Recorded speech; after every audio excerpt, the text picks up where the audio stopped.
कृपा करो दीन के दाते, मेरा गुण अब गुण ना विचारो कोई।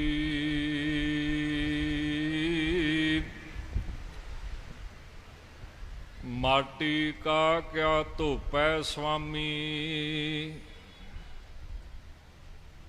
मानस की गत एही।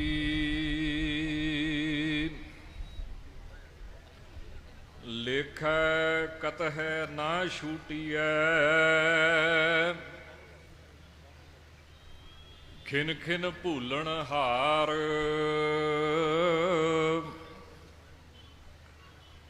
बख्शन हार बख्श लै,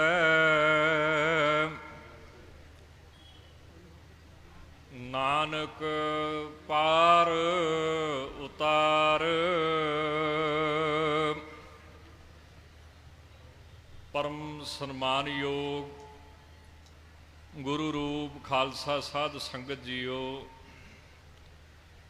सिनेमर फतेह प्रवान करो जी। वाहिगुरु जी का खालसा, वाहिगुरु जी की फतेह। सतगुरु जी ने गुरबाणी अंदर साधु संग का बड़ा वड्डा महात्म दस्या है। एक महात्मा कथा करते हुंदे सी, ते जिहड़ा कथा करदा ना, कीर्तन करदा है, जिहड़ा उन्होंने ध्यान दे नाल सुनदा है, बदो बदी उहदा ध्यान जिहड़ा है उहदे वल जांदा है। जिवें भाई साहब भाई गुरइकबाल सिंह जी पंथ दी महान सत्कारयोग शख्सियत, वो कीर्तन कर रहे सन ते आप संगत बड़ा रस मान रहे सी। महात्मा कथा करे, एक सज्जन बहुत ध्यान नाल सुने।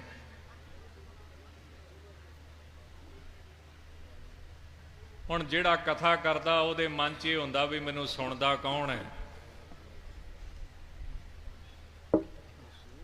तां महात्मा दे मन दे विच खुशी आई कि सारी संगत विचों हा बंदा जिहड़ा है ना, ये मैनूं ध्यान नाल सुणदा है।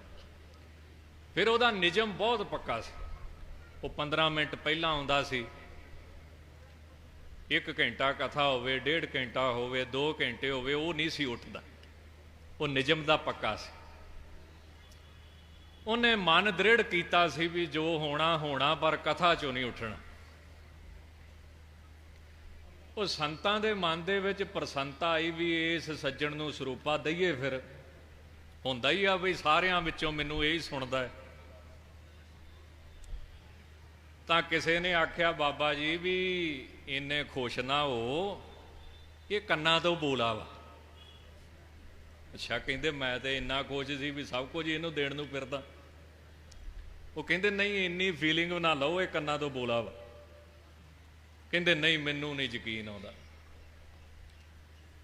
बोले बंदे दा कथा च की काम, संगत विच की काम। वो कहण लगे नहीं यकीन आउंदा ते पता कर लो। फिर तां महात्मा ने लागे जाके, कंन दे लागे जाके कहा, बाबा जी सुणदा वा? वो कहंदा नहीं। महात्मा ने सोचा भी होर उच्चा सुणदा होऊगा, उन्हां होर उच्ची देनी, कहा भी सुणदा वा? कहंदा नहीं। महात्मा नूं पता लगा भी ये पक्का चबारे चढ़ गया है। ਸਿੰਘਾਂ ਦੇ ਵਿੱਚ ਜਿਹੜਾ ਬੋਲਾ ਹੋਵੇ ਉਹਨੂੰ ਚਬਾਰੇ ਚੜ੍ਹ ਗਿਆ ਕਹਿ ਦਿੰਦੇ ਨਾ, ਵੀ ਚਬਾਰੇ ਚੜ੍ਹ ਗਿਆ। ਨੈਗੇਟਿਵ ਨਹੀਂ ਬੋਲਣਾ ਕਿਸੇ ਨੂੰ। ਜੇ ਕੰਨਾਂ ਤੋਂ ਬੋਲਾ ਤੇ ਉਹਨਾਂ ਬੋਲਾ ਨਾ ਕਹੋ ਕਿ ਚਬਾਰੇ ਚੜ੍ਹ ਗਿਆ, ਉੱਚੀ ਬੋਲ। ਜੇ ਕੋਈ ਅੰਨਾ ਵਾ ਤੇ ਉਹਨੂੰ ਅੰਨਾ ਨਾ ਕਹਿ ਕੇ ਸੂਰਮਾ ਵਾ, ਜਿਹੜਾ ਅੱਖਾਂ ਤੋਂ ਨਾ ਹੋਣ ਦੇ ਬਾਵਜੂਦ ਵੀ ਇੰਨੀ ਮਿਹਨਤ ਕਰਦਾ ਹੈ। ਕੱਲਾ ਹੈ ਤੇ 1.25 ਲੱਖ। ਤਾਂ महात्मा ने लिख के फिर ਉਹਨੂੰ ਆਖਿਆ ਵੀ कथा क्यों सुनदा ਵਾਂ। ਤੇ ਉਹ कथा ਦੇ ਵਿੱਚ 2 ਵਾਰੀ ਹੱਸਦਾ ਸੀ ਜੀ। ਤੇ ਦੂਸਰਾ ਸਵਾਲ ਕੀਤਾ ਵੀ ਹੱਸਦਾ ਕਿਉਂ ਹੈ, ਤੂੰ ਤਾਂ ਸੁਣਦਾ ਕੁਝ ਨਹੀਂ। ਉਹਨੇ ਲਿਖ ਕੇ ਜਵਾਬ ਦਿੱਤਾ ਕਿ ਮਹਾਂਪੁਰਸ਼ੋ, मैं ये गल सुनी है धार्मिक ग्रंथां दी के विच संगत हर प्रभ वसै जीओ। संगत विच रब आप आण के बहिंदा है। ते मैं हसदा इस करके हाँ कि जदों वो परमेश्वर आण के बैठेगा तो मेरे ते सब तो वध प्रसन्न होवेगा। क्यों? क्योंकि मेरे कान भी नहीं आ, फिर भी मैं संगत च बैठा, फिर भी मैं संगत च आउणा वा। जिन्हां दे कान ने वो पता नहीं सुनते होणगे कि नहीं, आउंदे होणगे कि नहीं। दूसरा मैं हसदा इस करके हाँ कि मेरे परिवार नूं संगत दे विच आउण दा शौक नहीं। जदों उन्हां नूं किसी ने दस्सिया भी तुहाडा बजुर्ग भावें उहदे कान काम नहीं करते फिर भी संगत च बहिंदा है, तो वो शर्मो शर्मी आण के पहलां वो पिछे बहिंदे सी, फिर थोड़ा जिहा अगे होए तो हुण सब तो अगे आण के टाइम ना बह जांदे। तो मैं हस पैना हाँ कि हे वाहिगुरू तू मेरे ते किरपा कीती है, मेरा परिवार भी संगत विच आण के बहन लग पिया। उपनिषदां दे विच ना एक बड़ी सोहनी गल लिखी, वो कहिंदे रब नूं मन्नण वालिओ पहलां साडी शर्त पूरी करो, रब फेर मिलूगा तुहानूं। सवाल कीता भी शर्त की है? कहिंदे शर्त इह है अस्ति इति एव उपलब्धव्या तदनंतर तद भावेन उपलब्धव्या। पहला तू की मनदा वां भी रब है? जे तेनू 100% यकीन है कि रब है, कहंदे फिर आई, फिर मिलेगा, नहीं तो नहीं मिलेगा। सतगुरु की कहंदे ने बाणी दे विच, सतगुर होए दयाल तां सरदा पूरी है। इनू की कहंदे ने, सरदा लागी संग प्रीत मैं एक तिल रहन ना जाए। एडा वड्डा यकीन परमेश्वर ते करना ते मेरे गुरदेव शहीदां दे सरताज बाणी के बोहित धन गुरु अर्जन देव साहब इनू बहुत सुंदर ते सौखे ढंग च की कहंदे ने, जाके हृदय विश्वास प्रभ आया, तत ज्ञान तिस मन प्रगटाया। भै ते निरभौ होए बसाना। संगत दी बड़ी वड्डी महिमा है। नाल नाल गुरबाणी ने साधु दी महिमा में गायन की। सतगुरु जी कहंदे ने, अनहद बाणी पूंजी संतन हथ राखी कूंजी। आपां सुखमणी साहब च पढ़ते हैं, साध कै संग नहीं कछ काल, दर्शन भेटत होत निहाल। तू मथे लागो दे जाके, तू निहाल दा अर्थ हुंदा दुख तो रहत होना। तू दुख तो रहत होवेगा जे उहदे मथे लगेगा जाके। तेनों मेहनत नहीं करनी पवेगी, जां फिर तेनों वाहिगुरू दे दर्शन होणगे ते तू निहाल हो जावेगा। साडे पंथ दे एक बड़े प्रसिद्ध विद्वान प्रिंसीपल गंगा सिंह जी, वो बोलते तो सी, हुक्मनामे की कथा भी करते सी, लैक्चर भी दिंदे सी। उन्हां दी जबान ते रब सी। मैं फिर बेनती करा, जबान ते रब सी, पर जबान तो थले दिल दे विच वो रब ते यकीन नहीं करते सी। ते कथा वो एडी सोहनी करते सी कि अरबी फारसी दे, वो संस्कृत दे, इंग्लिश दे, कई भाषा दे विद्वान सन। एक दिन उन्होंने कथा की, गुरबाणी का शब्द है, बेगमपुरा शहर को नाओ, दुख अंदोह नहीं ते ठा, ना तस्वीज खराज ना मार, खौफ ना खता ना तरस जवा। उन्होंने एडी सोहनी कथा की कि सुनने वाले कौन सन? संत ततर सिंह जी मस्तू आने वाले, जीवन मुक्त ब्रह्म ज्ञानी महापुरुष। संत इन्नी प्रसन्नता च आ गए, संतां नूं तरस आ गया कथा करन वाले ते, ਇਹ ਬੇਗਮਪੁਰੇ ਦੀਆਂ ਗੱਲਾਂ ਤੇ ਕਰਦਾ, ਪਰ ਬੇਗਮਪੁਰਾ ਇਹਨੇ ਵੇਖਿਆ ਨਹੀਂ। ਇਹ ਰੱਬ ਦੀਆਂ ਤੇ ਗੱਲਾਂ ਕਰਦਾ, ਪਰ ਰੱਬ ਦੇ ਨਾਲ ਇਹਦੀ ਸਾਂਝ ਨਹੀਂ। ਸੰਤ ਕਹਿਣ ਲੱਗੇ, ਗਿਆਨੀ ਜੀ ਪ੍ਰਿੰਸੀਪਲ ਸਾਹਿਬ ਬੇਗਮਪੁਰੇ ਦੀ ਗੱਲ ਕਰਦਾ, ਕਦੀ ਵੇਖਿਆ ਵੀ ਹੈ? ਆਪਾਂ ਵੀ ਕਹਿੰਦੇ ਨਾ ਸੱਚਖੰਡ ਵਸੇ ਨਿਰੰਕਾਰ, ਤਾਂ ਸੱਚਖੰਡ ਵੇਖਿਆ ਕਿੰਨੇ ਹੈ? ਕਦੀ ਦੇਖਿਆ ਵੀ ਹੈ? ਤਾਂ ਪ੍ਰਿੰਸੀਪਲ ਸਾਹਿਬ ਬੜੇ ਸੁਲਝੇ ਹੋਏ ਗੁਰਮੁਖ ਵਿਦਵਾਨ ਸਨ, ਭਾਵੇਂ ਕਿ ਪੜ੍ਹ ਕੇ ਅੰਦਰੋਂ ਯਕੀਨ ਕਈ ਵਾਰੀ ਉੱਡ ਜਾਂਦਾ ਹੈ, ਦਲੀਲਾਂ ਬਹੁਤੀਆਂ। ਪ੍ਰਿੰਸੀਪਲ ਸਾਹਿਬ ਕਹਿੰਦੇ, ਸੰਤ ਜੀ ਗੁੱਸਾ ਨਾ ਕਰਿਓ, ਮੈਂ ਬੇਗਮਪੁਰੇ ਨੂੰ ਮੰਨਦਾ ਹੀ ਨਹੀਂ ਆ। ਤੁਸੀਂ ਕਹਿੰਦੇ ਦੇਖਣਾ, ਮੈਂ ਮੰਨਦਾ ਹੀ ਨਹੀਂ ਆ। ਕਹਿੰਦੇ ਕਿਉਂ? ਕਹਿੰਦਾ ਜੀ ਸਾਡੇ ਕੋਲ ਇੱਕ ਦਲੀਲ ਆ, ਇੱਕ ਤਰਕ ਆ, ਉਹ ਸਾਨੂੰ ਜੀਣ ਨਹੀਂ ਦਿੰਦਾ। ਕਹਿੰਦੇ ਕੀ ਦਲੀਲ ਆ, ਕੀ ਤਰਕ ਆ? ਪ੍ਰਿੰਸੀਪਲ ਸਾਹਿਬ ਕਹਿੰਦੇ ਮੇਰਾ ਤਰਕ ਇਹ ਆ, ਜਿੱਥੇ ਵੀ ਬੰਦਾ ਰਵੇਗਾ ਗਮ ਉੱਥੇ ਰਵੇਗਾ, ਜਿੱਥੇ ਵੀ ਬੰਦਾ ਰਵੇਗਾ ਦੁੱਖ ਉੱਥੇ ਰਵੇਗਾ। ਇਹ ਤਰਕ ਮੈਨੂੰ ਮੰਨਣ ਤੇ ਮਜਬੂਰ ਨਹੀਂ ਕਰਦਾ ਕਿ ਬੇਗਮਪੁਰਾ ਕੋਈ ਸ਼ੈ ਹੈ, ਵੀ ਕੋਈ ਸੱਚਖੰਡ ਕੋਈ ਹੈ। ਸੰਤ ਕਹਿੰਦੇ ਤੂੰ ਮੇਰੇ ਨਾਲ 5 ਮਿੰਟ ਬਹਿ ਕੇ ਜਾਪ ਕਰ। ਚਲੋ ਉਹ ਜਿਹੜੇ ਸ਼ਬਦ ਨੇ ਬੜੇ ਸੋਹਣੇ ਨੇ, ਉਹਨਾਂ ਦੇ ਬੱਗੇ ਕੱਪੜੇ ਬੋਲੇ ਬੈਣ, ਲੰਮਾ ਨੱਕ ਕਾਲੇ ਤੇਰੇ ਨੈਣ, ਕਬੂ ਸਾਹਿਬ ਦੇਖਿਆ ਭੈਣ। ਅੱਗਿਓਂ ਪ੍ਰਿੰਸੀਪਲ ਸਾਹਿਬ ਕਿਹੜਾ ਘੱਟ ਸੀ, ਉਹ ਕਹਿੰਦੇ ਗੱਲੀ ਹਉ ਸੁਹਾਗਣੀ ਭੈਣੇ, ਕੰਤ ਨਾ ਕਬਹੂ ਮੈਂ ਮਿਲਿਆ। ਸੰਤ ਕਹਿੰਦੇ ਫਿਰ 5 ਮਿੰਟ ਬਹਿ ਕੇ ਮੇਰੇ ਨਾਲ ਜਾਪ ਕਰ। ਉਹਨਾਂ ਦੇ ਉਹ 5 ਮਿੰਟ ਉਹਨਾਂ ਨੂੰ ਪਹਿਲੀ ਵਾਰੀ ਦੇਹ ਤੋਂ ਬਦੇ ਸੰਤ ਅਤਰ ਸਿੰਘ ਜੀ ਮਸਤੂਆਣੇ ਵਾਲਿਆਂ ਨੇ ਕੀਤਾ। ਇਹ ਸੰਸਾਰ ਅਲੋਪ ਹੋਇਆ, ਦੇਸ਼ ਕਾਲ ਵਸਤੂ ਤੋਂ ਪਾਸੇ ਹੋਏ, ਤੇ ਉਹਨਾਂ ਨੂੰ ਬੇਗਮਪੁਰੇ ਦੇ ਦਰਸ਼ਨ ਸੰਤ ਮਹਾਰਾਜ ਨੇ 5 ਮਿੰਟਾਂ 'ਚ ਕਰਾਏ। ਸਹੀ ਮਾਇਨੇ 'ਚ ਪ੍ਰਿੰਸੀਪਲ ਗੰਗਾ ਸਿੰਘ ਉਦਣ ਆਸਤਕ ਹੋਇਆ, ਪਹਿਲਾਂ ਉਹ ਨਾਸਤਕ ਹੀ ਸੀ, ਭਾਵੇਂ ਕਥਾ ਉਹ ਰੋਜ਼ ਕਰਦਾ ਸੀ।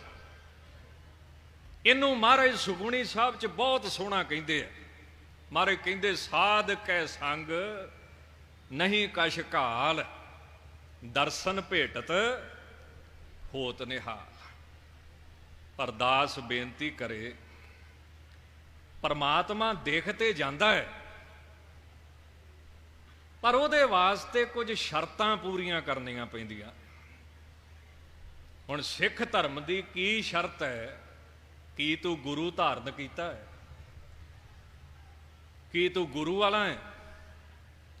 ਕੀ ਅੰਮ੍ਰਿਤ ਛਕਿਆ ਹੈ? ਕੀ ਧੰਨ ਗੁਰੂ ਗ੍ਰੰਥ ਸਾਹਿਬ ਨੂੰ ਗੁਰੂ ਨਾਨਕ ਦੇਵ ਸਾਹਿਬ ਮੰਨਦਾ ਹੈ? ਧੰਨ ਗੁਰੂ ਗ੍ਰੰਥ ਸਾਹਿਬ ਨੂੰ 10 ਪਾਤਸ਼ਾਹੀਆਂ ਸਮਝਦਾ ਹੈ ਪ੍ਰਤੱਖ? ਅੰਮ੍ਰਿਤ ਛਕਣਾ ਕੀ ਹੈ? ਇੱਕ ਦਾਖਲਾ ਲੈਣਾ, ਵੀ ਤੁਸੀਂ ਦਾਖਲ ਹੋ ਗਏ ਸਕੂਲ ਦੇ ਵਿੱਚ, ਅੱਗੇ ਪੜ੍ਹਾਈ ਤੇ ਬਹੁਤ ਪਈ ਅਜੇ, ਪਰ ਬਿਨਾਂ ਅੰਮ੍ਰਿਤ ਤੋਂ ਉਹ ਗੁਰੂ ਪ੍ਰਵਾਨ ਨਹੀਂ ਕਰਦਾ ਕਿਸੇ ਨੂੰ। ਕੋਈ ਭੁਲੇਖਾ ਰੱਖ ਛੱਡੇ ਤੇ ਰੱਖ ਛੱਡੇ। ਇੱਕ ਨਿੱਕੀ ਜਿਹੀ ਉਦਾਹਰਣ ਦੇਵਾਂਗਾ। ਸੋਢੀ ਸੁਲਤਾਨ ਧੰਨ ਗੁਰੂ ਰਾਮਦਾਸ ਸਾਹਿਬ ਮਹਾਰਾਜ, ਜਿਨ੍ਹਾਂ ਤੋਂ ਵੱਡਾ ਸੰਸਾਰ ਤੇ ਕੋਈ ਨਹੀਂ, ਜਿਨ੍ਹਾਂ ਦੀ ਬਰਕਤ ਅੱਜ ਸਾਰੀ ਦੁਨੀਆ ਜਾਣਦੀ ਹੈ। ਧੰਨ ਗੁਰੂ ਰਾਮਦਾਸ ਸਾਹਿਬ ਦੇ ਦਰ ਤੋਂ ਕਿਹੜਾ ਨਹੀਂ ਵਰਸਾਇਆ ਜਾਂਦਾ। ਜੇ ਉੱਥੇ ਅੰਮ੍ਰਿਤ ਸਰੋਵਰ ਹੈ ਤੇ ਵਾਕਿਆ ਹੀ ਉਹ ਅੰਮ੍ਰਿਤ ਹੈ। ਜੇ ਹਰੀ ਮੰਦਰ ਹੈ ਤੇ ਇਹ ਸਮਝਿਓ ਨਾ ਵੀ ਸਿਰਫ ਮੰਦਰ ਹੈ, ਇੱਟਾਂ ਹੈ, ਉੱਥੇ ਹਰੀ ਬਹਿੰਦਾ ਹੈ, ਪਰਮੇਸ਼ਰ ਬਹਿੰਦਾ ਹੈ। ਧੰਨ ਗੁਰੂ ਰਾਮਦਾਸ ਸਾਹਿਬ, ਹੁਣ ਆਪਾਂ ਕੀ ਕਹਿੰਦੇ ਆ ਕਿ ਬ੍ਰਹਮ ਗਿਆਨੀ ਦੀਆਂ 21 ਕੁਲਾਂ ਤਰਦੀਆਂ ਨੇ, ਤੇ ਉਪਨਿਸ਼ਦ ਕਹਿੰਦੇ 108 ਤਰਦੀਆਂ ਨੇ। ਚਲੋ ਕੁਝ ਵੀ ਹੈ, ਪਰ ਸਾਨੂੰ ਤੇ ਸ਼੍ਰੋਮਣੀ ਤੇ ਗੁਰਬਾਣੀ ਆ ਨਾ, ਗ੍ਰੰਥ ਤੇ ਬੜੇ ਆ, ਸ਼੍ਰੋਮਣੀ ਤੇ ਗੁਰਬਾਣੀ ਰਹਿਣੀ ਹੈ, ਸਿਰ ਤੇ ਗੁਰਬਾਣੀ ਨੂੰ ਝੁਕੇਗਾ। ਬਾਬਾ ਪ੍ਰਿਥੀ ਚੰਦ ਸਾਰੀ ਉਮਰ ਧੰਨ ਗੁਰੂ ਅਰਜਨ ਦੇਵ ਸਾਹਿਬ ਨਾਲ ਈਰਖਾ ਕਰਦਾ ਰਿਹਾ। ਇਹ ਨਹੀਂ ਵੀ ਉਹਦੇ ਵਿੱਚ ਕੋਈ ਬਰਕਤ ਨਹੀਂ ਸੀ, ਕੋਈ ਕਮਾਈ ਨਹੀਂ ਸੀ। ਉਹ ਜਿਹੜਾ ਬਚਨ ਕਰਦਾ ਸੀ ਈਰਖਾ ਤੋਂ ਰਹਿਤ ਹੋ ਕੇ, ਉਹ ਪੂਰਾ ਵੀ ਹੁੰਦਾ ਸੀ ਉਹਦਾ। ਈਰਖਾ ਇੰਨੀ ਵੱਧ ਗਈ, ਤਰਨ ਤਾਰਨ ਸਾਹਿਬ ਆਣ ਕੇ ਜਦੋਂ ਪਹੁੰਚੇ ਤਾਂ ਨਾਲ ਦੇ ਸਿੱਖਾਂ ਨੇ ਆਖਿਆ, ਜੀ ਤੁਹਾਡੇ ਵੱਡਿਆਂ ਦਾ ਤੀਰਥ ਹੈ, ਤੁਹਾਡੇ ਭਰਾ ਦਾ ਤੀਰਥ ਹੈ, ਇਸ਼ਨਾਨ ਕਰ ਲਈਏ। ਈਰਖਾ ਦੇਖੋ ਬੰਦੇ ਤੋਂ ਕੀ ਕਹਾਉਂਦੀ ਆ। ਕਹਿੰਦਾ ਇਹ ਛੱਪੜ ਚ ਨਹਾ ਕੇ ਕੀ ਕਰਦਾ ਤੂੰ? ਇਹ ਬਾਬੇ ਪ੍ਰਿਥੀ ਚੰਦ ਦੇ ਬੋਲ ਨੇ। ਆ ਮੈਂ ਤੈਨੂੰ ਸੱਚੇ ਤੀਰਥ ਤੇ ਲੈ ਕੇ ਜਾਣਾ ਹੈ। ਉਹ ਕਿਹੜਾ? ਜਿਹੜਾ ਬਾਬਾ ਜੀ ਨੇ ਆਪ ਬਣਾਇਆ ਸੀ, ਪਿੰਡ ਹੇਰਾਂ। ਹਰਮੰਦਰ ਸਾਹਿਬ ਦੀ ਰੀਸ 'ਚ ਉਹਨਾਂ ਨਕਲੀ ਹਰਮੰਦਰ ਸਾਹਿਬ ਬਣਾਇਆ ਸੀ ਨਾ ਸਰੋਵਰ 'ਚ, ਤੇ ਸਰੋਵਰ ਵੀ ਆਪਦਾ ਬਣਾਇਆ ਸੀ। ਇਹ ਗਿਆਨੀ ਗਿਆਨ ਸਿੰਘ ਇੱਕ ਗੱਲ ਬੜੀ ਸੋਹਣੀ ਲਿਖਦੇ। ਗਿਆਨੀ ਗਿਆਨ ਸਿੰਘ ਕਹਿੰਦਾ ਪ੍ਰਿਥੀ ਚੰਦ ਨੇ, ਉਹਨਾਂ ਦਾ ਮਖੌਲ ਵਾਲਾ ਤਰੀਕਾ ਹੈ ਪਰ ਡਰ ਵੀ ਲੱਗਦਾ ਮਹਾਰਾਜ ਦੀ ਹਜ਼ੂਰੀ 'ਚ। ਉਹ ਕਹਿੰਦੇ ਵੀ ਪ੍ਰਿਥੀ ਚੰਦ ਨੇ ਬਿੱਲੀ ਤੇ ਬਣਾ ਲਈ ਲੱਕੜ ਦੀ, ਪਰ ਵਿੱਚ ਮਿਆਉਂ ਕਿੱਥੋਂ ਪਾਊਗਾ? ਹਰਮੰਦਰ ਤੇ ਉਹਨੇ ਬਣਾ ਲਿਆ ਨਕਲੀ ਇੱਟਾਂ ਦਾ, ਪਰ ਵਿੱਚ ਗੁਰੂ ਦੀ ਜੋਤ ਕਿੱਥੋਂ ਲੈ ਕੇ ਆਵੇ?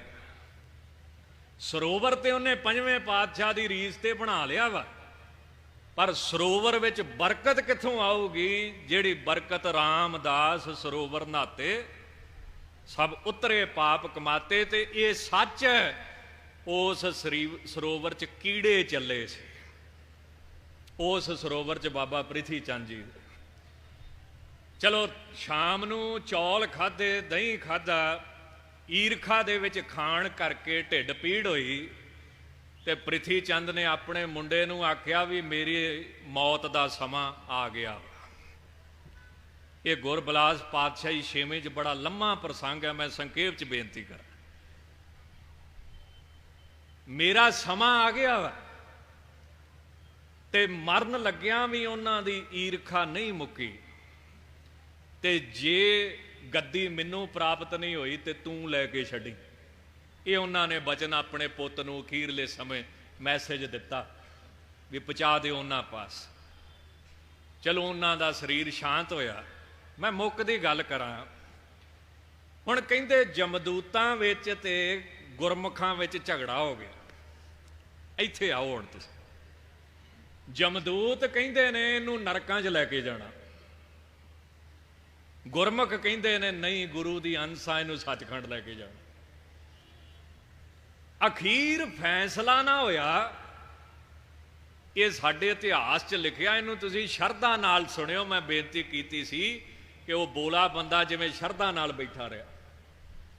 ਅੱਜ ਕੱਲ੍ਹ ਬੜੇ ਤਰਕ ਵਿਤਰਕ ਹੋਣਗੇ ਇਸ ਇਤਿਹਾਸ 'ਤੇ। ਅਖੀਰ ਫੈਸਲਾ ਨਾ ਹੋਇਆ ਤੇ ਉੱਥੇ ਇਹ ਰਹਿ ਰੱਖੀ ਗਈ